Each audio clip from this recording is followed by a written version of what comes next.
When I finally got a job after 40 rejections, and I met people, and they were 21 and I was 26 now by the time I started my first job. I was 26 years old. I realized that I actually had the greatest advantage, which was I had massive self-awareness. I knew what my strengths were. I knew what my weaknesses were. I knew what I had to offer, and I knew what I wanted to do. And I was just like, I just took the biggest risk, potentially one of the biggest career risks in life by becoming a monk. I shouldn't be scared of anything anymore. Welcome to Imposters, the show where I have revealing conversations with world-class execs, athletes, and entertainers about their personal challenges and how overcoming those challenges has shaped their careers and lives for the better. And I hope that it helps you along your personal journey. I'm your host, Alex Lieberman, co-founder and executive chairman of Morning Brew. Before we get started, make sure to subscribe and click the bell so you get notified every time Morning Brew drops a new video. Let's dive in. My guest today is Jay Shetty. Jay is the host of the podcast On Purpose and the author of the New York Times best-selling book, Think Like a Monk. For the past several years, Jay has been working hard to, as he puts it, make wisdom go viral, which he does by sharing insights with his millions of followers on Facebook and Instagram, and with his over 7 billion views on YouTube. Jay's wisdom has been lauded by powerhouses like Oprah and Ellen, and has been named on Forbes' 30 Under 30 list. But Jay's path to success has been anything but linear, as we'll discuss in our interview. In fact, to get to where he is today, Jay had to take some incredibly hard and unconventional career risks and overcome massive amounts of imposter syndrome. Jay Shetty, thank you so much for joining Imposters. I want to say thank you to you. I mean, we've been working towards this for a long time, so I'm so grateful for all your love online. I love connecting with someone over Twitter. I think that's what we connected over. Yeah, we connect over Twitter at first, then a few times on Instagram, a few times over email. But it's just interesting the world we live in, where I have so many friends that I've never actually met in life, but I feel a closeness to them in so many ways. Yeah, definitely. I feel that warm towards you too, and I'm glad that we're finally meeting in person. But thank you for the opportunity. Absolutely. So I don't know how else to say it other than it feels like you've had 7 careers in your life. It feels like you have just experienced so many different things. And people, I think today, know you as someone who's making wisdom go viral, as a podcast host, is someone who's written a book, does all these things. But you've had so many other experiences in your life that have kind of informed where you are now. And so I would love for you to take me from the beginning. What was childhood like for a young Jay Shetty? So I did this interesting activity recently where I sat down and I realized I'd been working for around 20 years now. And how old are you now? I'm 34. Okay. And so around 22 years. And I was like, wow, that's an interesting number. And I sat down and I wrote down every job I'd ever have. I have it in my notes section on my phone. But how many jobs? I think I can say it from my memory. Let me go through it. I don't know the number, but so it was newspaper boy, like paper delivery dude, worked in a grocery store, stacking shelves, then worked in retail, selling like women's clothes, denim, that kind of stuff. Then was a tutor. I coached students at college to make extra money in younger years in things like economics and psychology and philosophy and things like that. And then I lived as a monk for 3 years.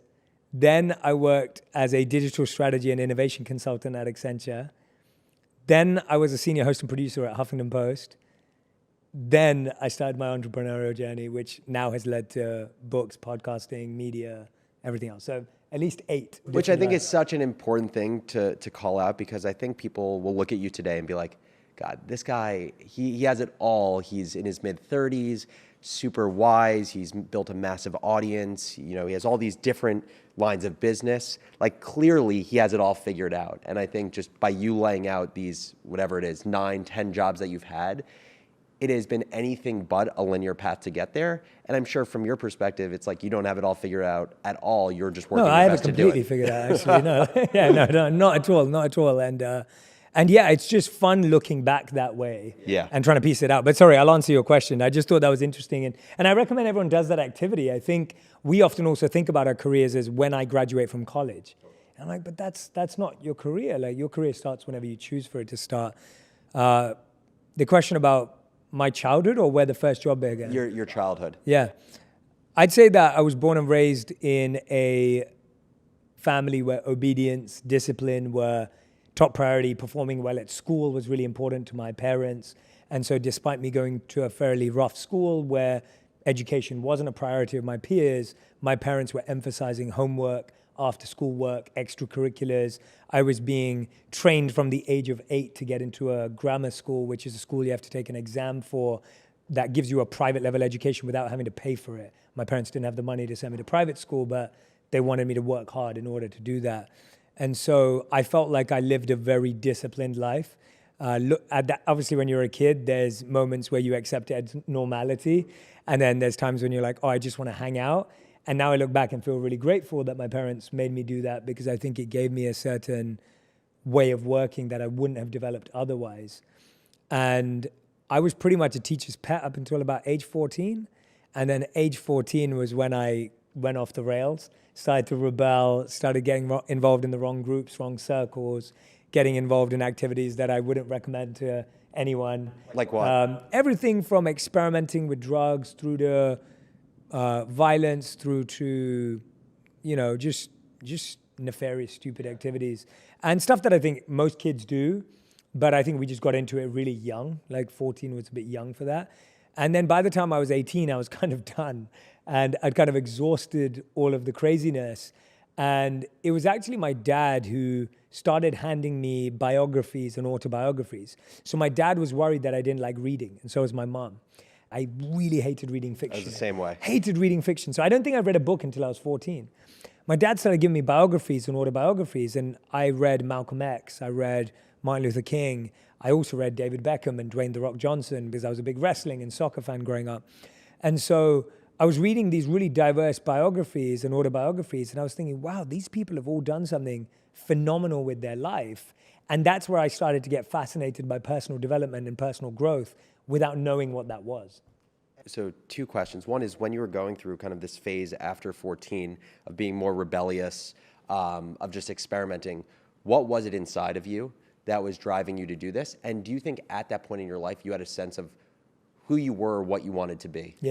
Yeah, there was a certain self-awareness at the time that I could hear as a little voice in my head or my heart that was like, you don't want to do that. You're not good at that. Do this. And it was actually healthy. So my parents wanted me to do medicine or science or, law or engineering. And for me, those things scared me. I was like, I'm not really interested in those things. And I could have that voice inside of me that was like, do art, do philosophy, do economics, do design. Like, those were the things I gravitated towards. And it was almost like I started to listen to that voice. And I started to not ignore that voice because it was so strong. And I almost had this rejection towards anything else that wasn't that. At the same time, I think there was a bit of me being naive. There was a bit of wanting to fit in. There was wanting validation, wanting to be cool, wanting to be liked. And then that part of me was seeking the wrong activities or the bad circles. So it's like this weird juxtaposition of your self-awareness, which is guiding you in the right direction, but then your low self-esteem, which is guiding you in the wrong direction. And so you've got these two things pulling on you, and you obviously don't know this as a 16-year-old. I can only say this in hindsight. But at the time, I just thought, yeah, I fit in here. I'm trying to look cool here. I think people will like me if I'm this way. And then it's like, but wait a minute, I don't want to be forced to do things I don't care about. So I was grappling with that. Absolutely. I'm interested, as we move forward in your life, you ended up going to school, to university, thinking you were going to work in whether it's financial services or consulting, and then kind of by happenstance, you were introduced to the work of monks, and ultimately decided after 3 summers visiting the ashram to become a monk for 3 years. How hard was that decision when you just had talked about during your rebellious years, at least a part of you was driven by kind of the need for validation? I would say it wasn't necessarily a popular decision to become a monk. Like, it wasn't something that was familiar to other people. So how were you able to kind of withstand, call it the pressure from others, to do what was expected of you? Yeah. I think we're always living 2 lives. One is the life you want, and the other is the life you think others want you to live.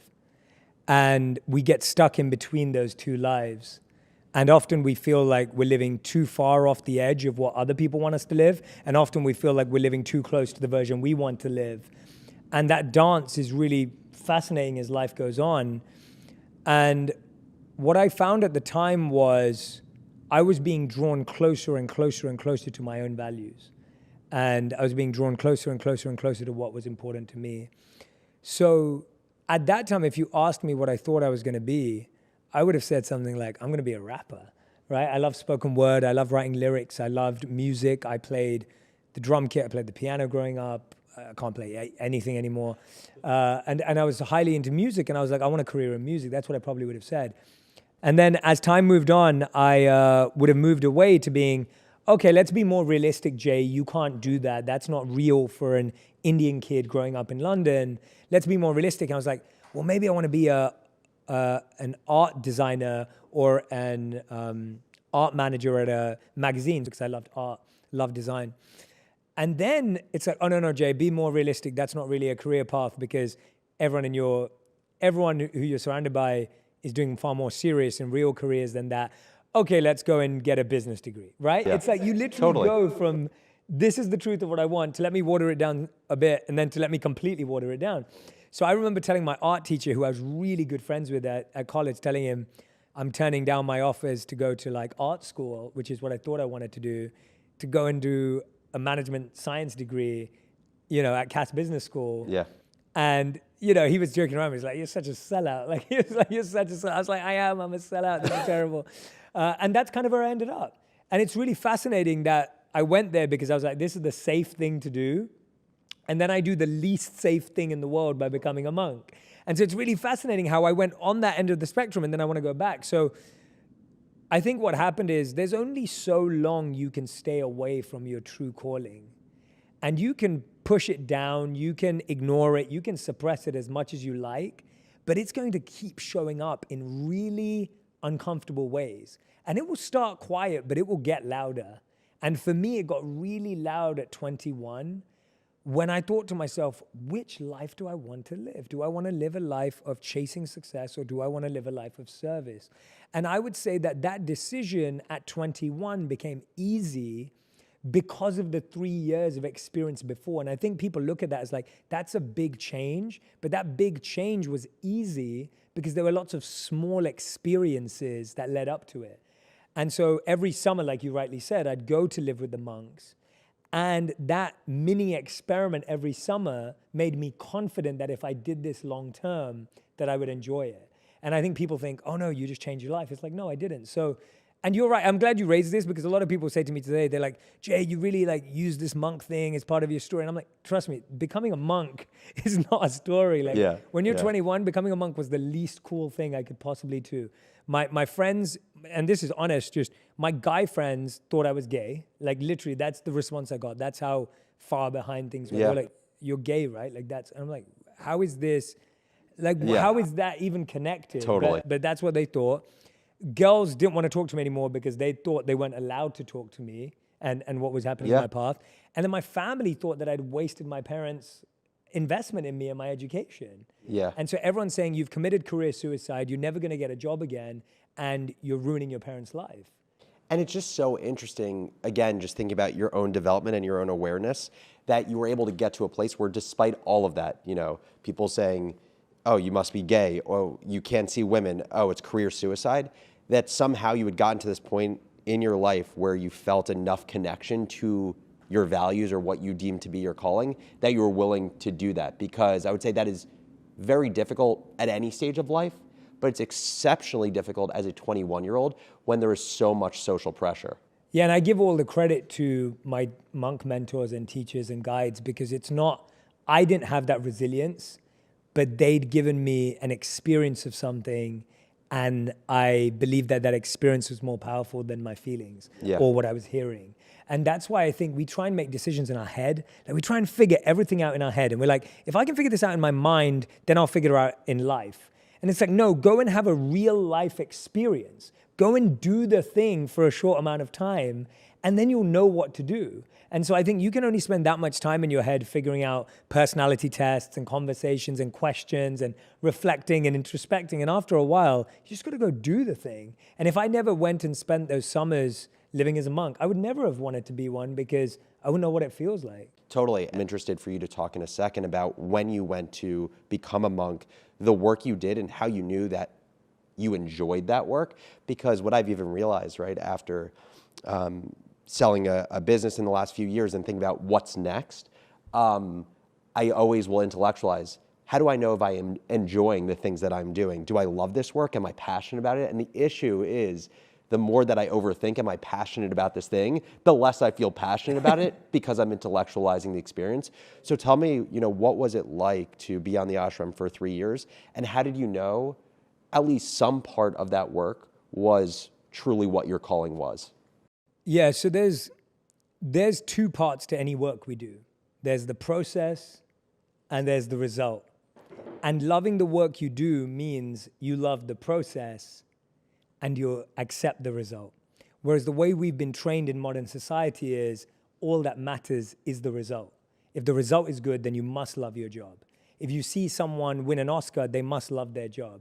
If you see someone make lots of money and sell their company, they must be happy. So we define someone's happiness based on how the result is, whereas all ancient wisdom would suggest is happiness is based on how much you enjoy the process. And the process is as enjoyable as you believe it's aligned with your values and what you care about. And so at the time, my goal of becoming a monk was simple. I wanted to learn to master my mind, my ego, my envy, my jealousy, my comparison, and my illusion. And I wanted to serve. I wanted to improve the lives of other people. I wanted my life to make a difference in other people's lives. So I knew that as long as I was doing work in those two areas, no matter what activity you do, you'd be happy. And I think that's another challenge we do. We get locked up in the activity. Do I like being an interviewer? Do I like being a writer? Do I like being a podcaster? And if you ask me, I'm like, I would use any tool possible to master my mind and improve the lives of other people. I'm not attached to what medium or forum. I only use social media because it was the last option. It was the last thing I wanted to use, but there was no other option that I had because no one else would give me a chance. So I'm not attached to the medium or the role. It's like you're focused on what do you want to bring to the world and what intention are you bringing in. So to me, it's about figuring out what you're truly trying to create for yourself. And so during my time as a monk, I was waking up at 4 a.m. We were meditating for 4 to 8 hours a day. You're sleeping on the floor, you don't have a bed. All your possessions fit inside a gym locker, and you do that every day. Do I enjoy that? No. Am I passionate about that? No.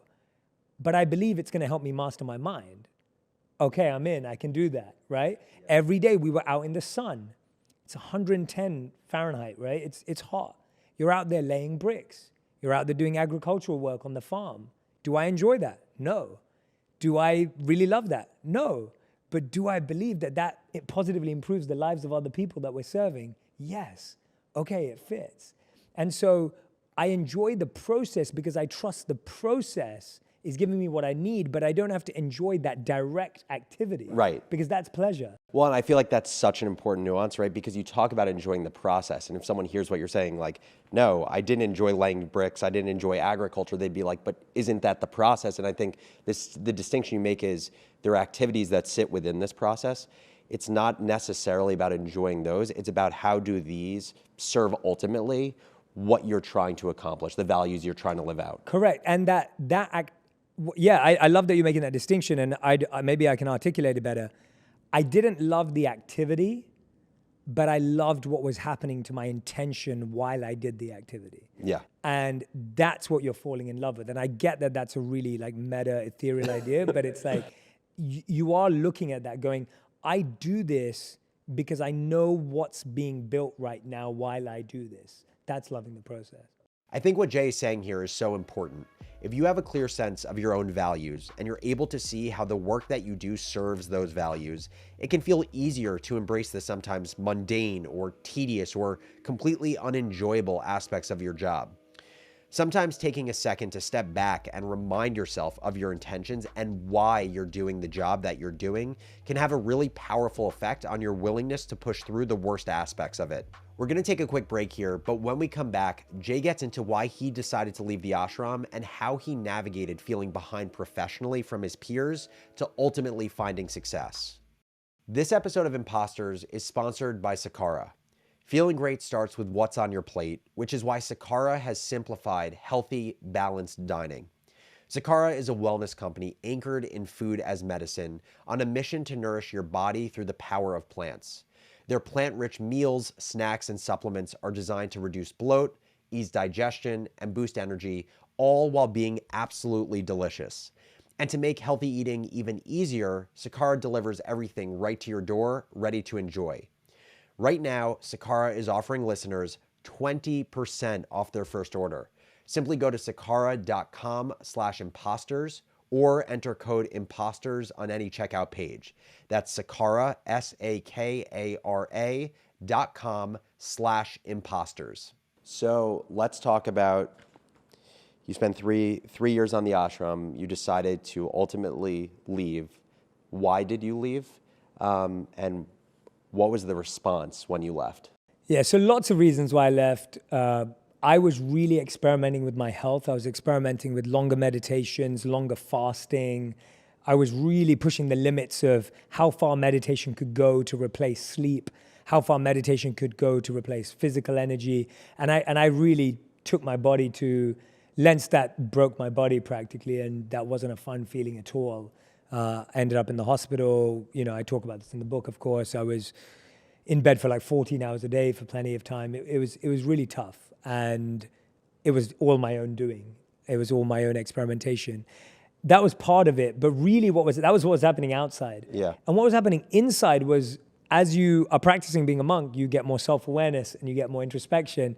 And I started to realize that my desires were not aligned with the desires of long-term monks. So I would sit and talk to monks who'd been there for 10, 20, 30 years, and I'd listen to them and I'd be like, do I want to live like that? And the answer was no. What were their desires versus your desires? Well, their desires were complete surrender, complete service, no personal creativity or personal expression. And for me, I was like, but I want to share what I'm learning in this way. And I can see the link between this scripture and this movie, and this song lyric reminds me of this verse in the Vedas. Like, to me, I was like, yeah, I'm a kid growing up in London who loves music, loves movies, loves life. And I'm seeing all the correlations and connections. And I'm saying, I want to make those connections for people, because then maybe people can live these ideas in their life. And so I always had that, where I wanted to make wisdom more practical, accessible, and relevant, because I saw its power. And I felt called to do that. And it was as much a realization that I wanted to do that as I wasn't a monk. And that's hard because, you know, you feel married for 3 years, literally, and then you feel like you're getting a divorce. And that's actually how it felt for me. I felt like I was divorcing the love of my life. It felt like a breakup. And it was really tough leaving, because it almost felt like I went back to all that noise where everyone was right. You're not going to get a job. How are you going to fit in now? You've lost all your friends. And now you've gone back to a world where your friends are like 25, 26 years old. They're, you know, in relationships. They're potentially buying their first home, or like, you know, moving into a fancy apartment, or they're now promoted to their next position. They're doing well for themselves. And you're thinking, oh, I am behind. And so that's how I felt when I got back. I'm behind. I'm lost. And I didn't think I made a bad decision. I was like, how do I catch up now? And so how did you catch up? How did you work yourself out of, I would say, a very rational thought of, I've almost been stuck in time, everything's accelerated, how do I accelerate? Yeah, I didn't know who the Prime Minister of England was. I didn't know who won the World Cup. Like, I didn't know. I had no idea. And so I was truly behind. I spent 9 months when I left. Well, the first month, I always talk about, the first month was my worst month, where all I did was eat chocolate, listen to music, catch up on all the TV. I remember watching every episode of How I Met Your Mother. I went and found a list on IMDb called Movies to Watch Before You Die, and I watched every movie on that list. Like, I literally went into full, like, lazy... Yeah, the pendulum just swung totally in the exact opposite way. direction. Yeah, the opposite way. I wasn't waking up early, none of that. And then I was like, okay, this is not sustainable. So for that time I started dressing up, going to my local library, turning up, reading books. I was reading scriptural books, monk books again, and then reading business books to try and figure out what I'd missed out on. In life, I was dressing up as if I was going to work. But if you asked me what helped me catch up, it was when I started work, when I finally got a job after 40 rejections, when I finally got a job and I met people, and they were 21 and I was 26 now by the time I started my first job. I was 26 years old. And I realized that I actually had the greatest advantage, which was I had massive self-awareness. I knew what my strengths were. I knew what my weaknesses were. I knew what I had to offer, and I knew what I wanted to do. And I was just like, I just took the biggest risk, potentially one of the biggest career risks in life by becoming a monk. I shouldn't be scared of anything anymore. Yeah. Like, that was the scariest decision that I made at a time when things were more vulnerable. I shouldn't be scared of anything. And so I became fearless. And so that fearlessness led to me making big, scary decisions in a big, scary organization, which paid off because I now wasn't ready to follow what everyone else was being told to do. And everyone else who was 21, who was still following the rules from college and university, they felt, all right, we need to follow the rules. That's what we're being told to do. And my thing was, well, no, I'm not going to follow that rule because I think I'll do a better job this way. And thankfully that paid off. Now, I had people in the company, senior people, some of them were my biggest champions who I love and I'm so grateful to. And some of them were massively intimidated, even though they probably made 20x what I made at the time.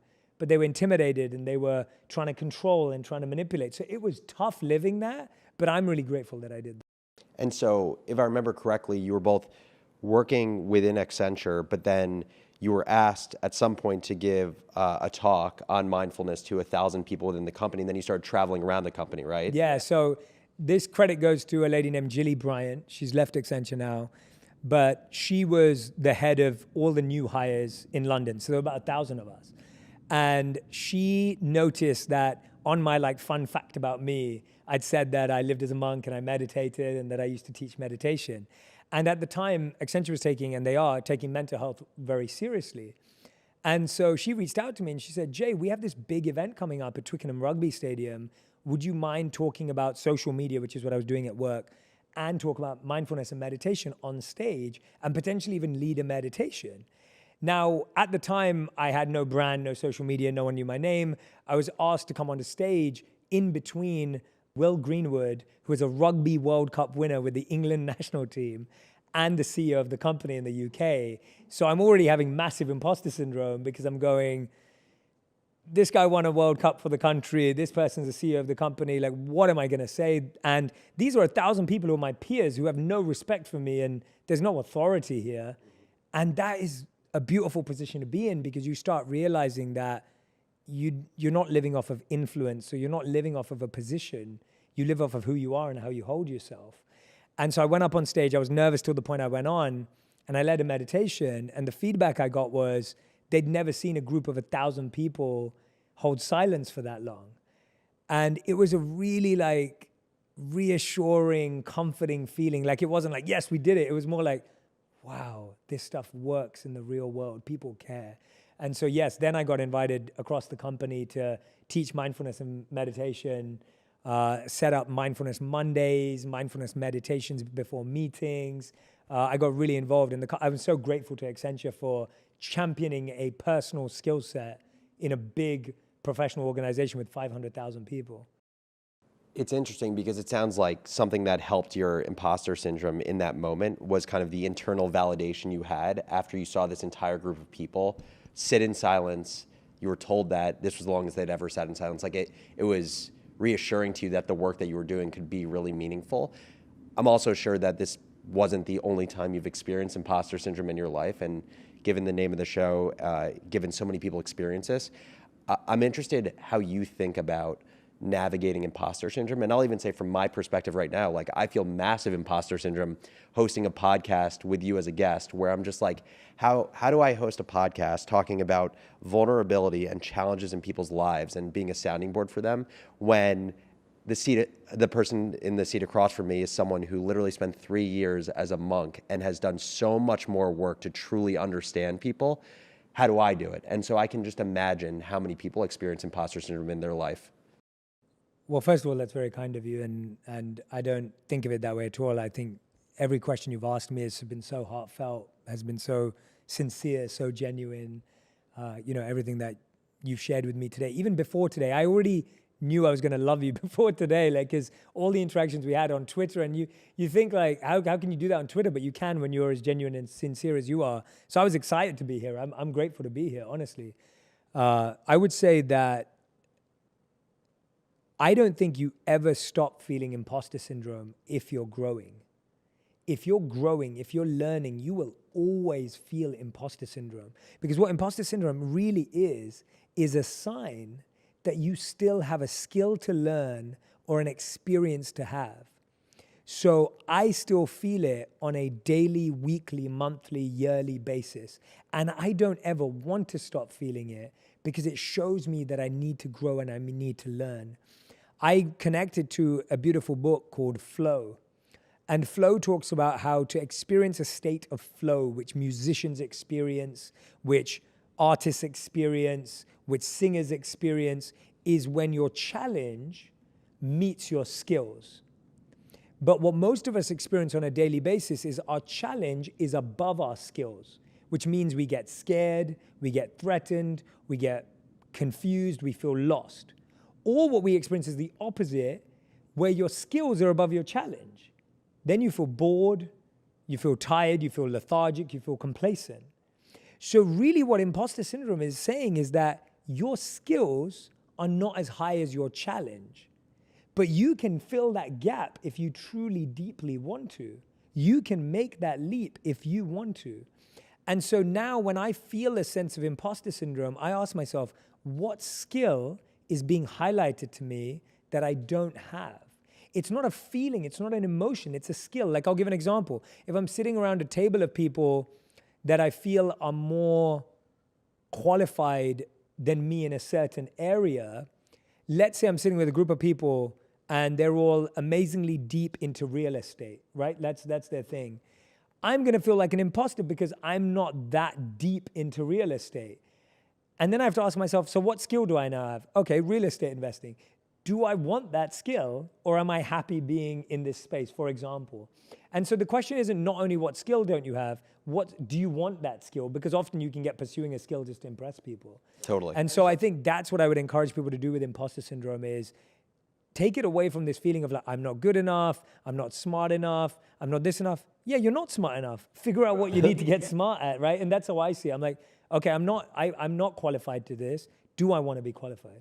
Totally. I think in a lot of ways, what you're doing is you're putting control back in the hands of the person themselves, right? So it's all about reframing it as, this is actually a great thing because you're pushing yourself into an area of discomfort where you now have the choice of there's a gap between your skill and the challenge that you're facing. And you have that choice of if you want to close that gap. And by the way, you can make the choice not to close that gap if you don't want to do it. Exactly. So when I first started my career and I was mainly known for creating video content, which were like 4 minutes, we then built the podcast. I felt like an imposter when I launched the podcast. Now we've done the podcast for 3 years and it's very natural. And then when we launched the book, it was like, that was scary. And then now we're doing a book again, that doesn't feel scary. So every time you make a new leap, you'll feel imposter syndrome. But that's great because that means you're growing. That means you're trying something new. I would never feel imposter syndrome if I never tried anything new. And that means I would live a boring, same life. And I don't want that. Yeah. Thinking about your experience within Accenture, it feels like this combination of just amazing kind of harnessing of an opportunity you were given to use the experience you had in the ashram to spread kind of what you learned throughout the company, while also kind of being on the forefront of social media. You know, while you say you were a little bit late to it because you didn't have a Facebook until whatever age, you still were early now in retrospect within what's happened with social. When you reflect on kind of almost like these two amazing kind of skills you were able to build up that informed where you are in your career now, how much do you think about your own experience as skill and hard work and grit, and how much do you think of it as luck? And how do you think about that relationship broadly in career? I would say that, and I'm going to be honest because I think that's the only way to do it, I would say that my greatest skill is knowing that I can learn something if I want to.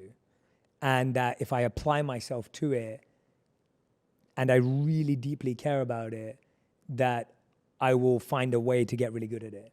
And I don't think you can separate that from impact, because impact means, there's a beautiful quote by Bruce Lee where he said that I'm not scared of the person that has practiced 10,000 kicks one time each. I'm scared of the person who's practiced one kick 10,000 times. And that's the switch that we have to make, is that are we willing to practice this one kick, this one move 10,000 times or whatever it may be? And that to me is the difference maker. So I would say that there's a lot of strategy, because now it all makes sense, like social media, meditation, oh, that fits. It didn't make sense when I was collecting those skills. And so, as Steve Jobs says, you can only connect the dots looking backwards, you can't moving forwards. To me, when I was collecting it, I was just like, I love people and I love connecting with lots of people, so social media would be useful maybe. That's literally all I had as a thought. It wasn't like, oh, I'm gonna learn this, then I'm gonna learn this, and then it wasn't that thought through. And at the same time, when I became a monk, it wasn't like, oh, one day I'm gonna write a book about it wasn't that, it was, hey, I think this is what my calling is. So it was a naive, innocent following of what I'm being called to do at the time, then matched with what do we do with this now that we have it as a skill, and taking a risk based on that. So I would say it's I don't know what you call that, whether it's discipline. Yeah, it feels like the combination of like intuition and action when an opportunity presents itself. Yeah, that's better than what I was about to say, so I'll take that. Intuition, action, I just came up with this. Intuition, action. And I would add a massive sense of being open to risk again, and again. And then I would say it's brilliant mentorship and guidance. So I give all the credit to the people I met. If I didn't meet really critical people at different times, and I didn't form a relationship with them, and they didn't invest in me and I didn't invest in them, that was everything. Like for me especially. So that you could say was luck. Yeah. That was the luck. The luck was that these people came into my life and we clicked at really specific times, and that was the luck. Well, and I would say the skill there was, my intuition is that when you were building these relationships, it wasn't doing so in a way where you were getting something out of it. You were getting into these relationships because you love the people that they were, and you want to just be closer to them. I'm still friends with every one of those people. Like deeply.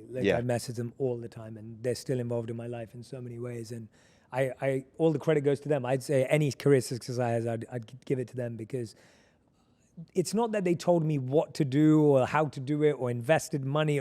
It wasn't those kind of things. It was people who just changed the way you thought by planting simple seeds and planting simple ideas at different times in my life. So I would say there's a mix of luck, strategy, intuition, action. But ultimately, I think it comes down to three things: passion, strengths, and service. That's ultimately what it comes down to. It's the passion to learn anything and everything, developing an actual skill in the subject matter you want to do, and then wanting to serve through it, which is where the fulfillment comes from. And so to me, I'd narrow it down to those three things. So something you talk about in your journey as being one of the more stressful points in your life is post-Accenture, you had decided that you wanted to kind of create these videos. You ended up creating them, I believe, in London at a time and day where there's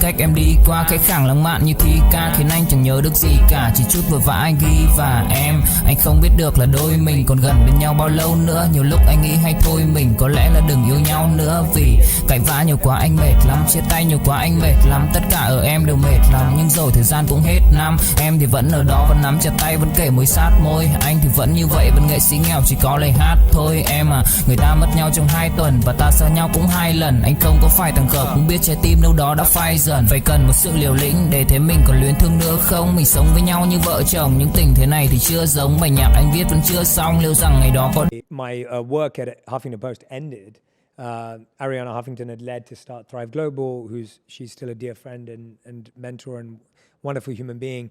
But my work there was ending. She'd left, she'd moved on. My position kind of wasn't there anymore. And I was 4 months away from being broke and 30 days away from my visa to America being taken away because it was attached to my work visa. And so not only did I have to figure out how to sort my visa out, I had to figure out how to pay for more than rent and groceries beyond 4 months. And I always used to have my mentor, Thomas Power, one of them, would always say to me, you only discover your potential when you're in pain. He'd always keep repeating that. And I'd be like, nah, I'm proactive. Like, nah, you're whatever. Like, I'm one of the hardest working people. Whatever. And then I was put into pain. Like, that was real pain. And I thought, okay, I'm going to discover my potential in the pain. Okay, I'm going to discover my potential in the pain.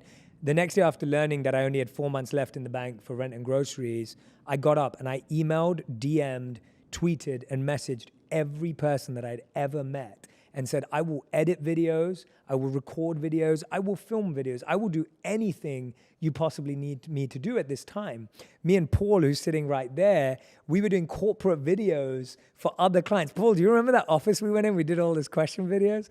And so me and Paul... Dẫu không cách nào mang nắng về đêm đông, cũng không hái được sao trên trời kia đem xuống, nhưng sau này có thể đưa em giữ hộ tiền lương, sau này có thể làm việc nhà nếu em lười. Nhân gian thường nói không tồn tại thiên đường, chắc do họ chưa từng nhìn thấy lúc em cười. Ấm áp tỏa sáng tựa vầng thái dương, kéo anh chuyển động tinh tiến ở xung quanh hoài ngày. Hạnh phúc nhất mà anh âm thầm mãi ước, ngày ta đứng trước linh mục và cùng sánh vai lại. Thêm lần nữa tuyên bố nhẹ, em về khuyên bố mẹ kén rể đi anh đến tuyển ngay. Dù ít tin tưởng vào duyên số, nhưng nếu em cho số đảm bảo mình nên duyên đấy. Từ khi gặp em Google hết tác dụng, bởi em là tất cả những gì anh cần tìm, giống một kho báu để ngăn người khác đụng tới. Đối đầu thế giới anh cũng sẵn sàng cân tim, ghét phải lặng im coi em như cô bạn. Nỗi nhớ đong đầy bao giờ mới khô cạn, khoảnh khắc bên nhau thời gian như ngừng trôi vì em sở hữu sự hấp dẫn vô hạn. Yêu đơn phương cảm giác khó đọc tên, mọi thứ mù mịt giống như đứng trước bão. Mãi hy vọng chờ đợi ngóng trông đến ngày nụ hôn đó sẽ một lần được trao. Hương thơm ngọt ngào vương trên mái tóc em, gây nghiện cực mạnh anh ngày đêm ước áo. Quỳnh là loài hoa đẹp nhất trong bóng đêm, cuộc đời này u tối đang cần em bước vào. Đưa cho anh cái bản đồ vì anh sắp lạc bên trong đôi mắt kia. Hãy đưa cho anh cuốn từ điển vì cảm xúc này anh không thể cắt nghĩa. Chuẩn bị đưa anh. In one way, when people say Jay has commercialized mindfulness and is making a lot of money off of mindfulness, something that generally the focus isn't on material things. And the second is for your own work, for your own self. How do you continue to have the mind that you want to have while working with, let's say, platforms that are built for serving external validation that is addictive? Yeah. So I can honestly say that my intention from the beginning has always been to purify myself and help serve the world. I've always wanted to solve the inner conflict and the inner pain and the inner challenges and then help other people do that. On that path, I realized that in order to scale, accelerate, and truly provide this message to as many people as possible for free, you had to figure out how that lived as a business. Because what I do every day requires, we have 50 people across the world doing different things right now. And I need each and every. Khi say anh thường hay nhắc về em, mong khỏa lấp những u tối. Khoảnh khắc về đêm nghe lại bài ca ngày xưa cũ. Ta hát về nhau nhớ những giấc mơ ta từng ước. To tát về sau và đó là khi mà anh dần lụy là không làm chủ chính mình. Thấy không gian trở nên tồi tệ, mọi thứ bao phủ chính mình. Em đâu còn như điều anh mơ, anh cũng tự nhủ chính mình. Nhưng mà thôi em, nào ai giỏi mà đủ tính tình. Chẳng thể vươn tới được cảnh cao dù anh có nhã ý trèo. Trong cơn say mọi thứ cuồng quay, anh trở thành gã chí phèo. Yêu chân thành là không thay lòng dù em có như thị nở. Ý anh là em như cô tấm, nhìn em như thị nở. Đêm vắng nàng ngón tay xám vàng vì đốt cả bao thuốc lá. Căn phòng chung khi xưa nồng ấm, bây giờ sao bút giá. Một thói xấu mà anh đã quen khi em không ở bên lâu. Anh thường ngồi trong một góc tối nhậu suốt cả đêm thâu. Em mang con tim anh đi đâu, khiến anh mù quáng vẫn cố sáng mỗi khi đau. Em mang con tim anh đi đâu, điều gì choáng váng để xứng đáng ướt mi nhau. Em mang con tim anh đi đâu, khiến anh mù. And billions of people that are being impacted. And we've always made a commitment. If you look at our video content, it's always been free. Our podcast has ads, but the podcast is free. Totally. And we're very selective over who we work with and who we partner with. And then, you know, my recent partnership with Calm, where I've taken on the role of Chief Purpose Officer, the annual subscription is like $42 a year for the whole year. And so my goal has always been, having lived as a monk where you do things for free all the time, it's like my goal has always been that. My goal was to accelerate the impact and give access. And ultimately, I'd say if anyone who does have that perception of what I'm doing, they're fully entitled to that. I'm so okay with that. I'll take it all day. I have nothing to debate on. I appreciate you for how you think about the world. And so I let people have their opinions, and I have my intentions, and I hold on to those. Second part of your question was, how do I do that for myself? Yeah. I just got back from spending about 2 weeks in India. And I was back at the ashram that I lived at. And I go back there every single year. I didn't get to go back the 2 years of the pandemic, but every single year since I left. And now my wife and I go back every year. And we'll be there for like 2 weeks to potentially a month. And I'll live like a monk again. And I love being back in that environment because they don't care what I'm doing, what's been achieved, what hasn't been done, what the numbers are. They just don't care. And so I'm constantly around people who demand more of me than what the world does. And so one of my teachers, I remember him saying to me, he asked me for an update, so I was telling him what I was doing. And he said something that has always stayed with me, and it really it hit me, and it almost scared me because it was so much harder. He said, Jay, for all these things that you're doing, I have no expectations for this in your life. He said, my only expectation is that I simply demand the purity of your heart, because that's all I want. And that's way harder. That is a monk mic drop. That was a monk mic. My monk teacher said that to me, and that's way harder. Yeah. Everything else is way easier. And so that's kind of what keeps me on track, is I'm constantly surrounded by people who don't live in this environment, who don't value these things, who don't care about them, who loved me before, during, and will love me after, you know, and even my wife. I think my wife gets a lot of credit for that. My wife doesn't care.